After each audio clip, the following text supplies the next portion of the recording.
vogliamo rivolgerci alle persone, vogliamo far ritornare la politica in mezzo tra la gente. Io sto chiedendo in tutte le assemblee che faccio, anche l'altra sera c'erano più di 700 persone in questa assemblea, con anche tutta la nostra squadra veneta, col presidente Alberto Stefani, e ho chiesto in questa provincia di Verona, ad esempio, eleggiamo 9 consiglieri regionali, 9. Non 35, 9, non 50, 9.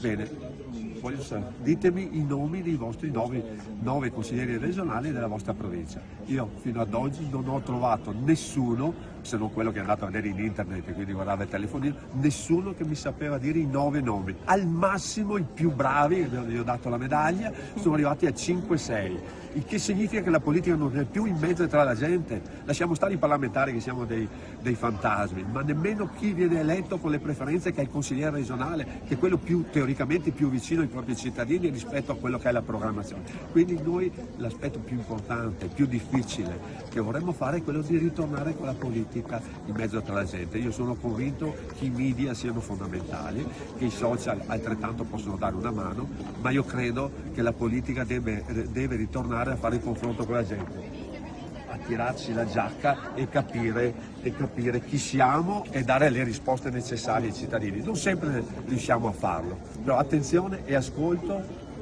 credo che siano gli aspetti importanti per dare al nostro Veneto un contesto per il futuro sempre migliore.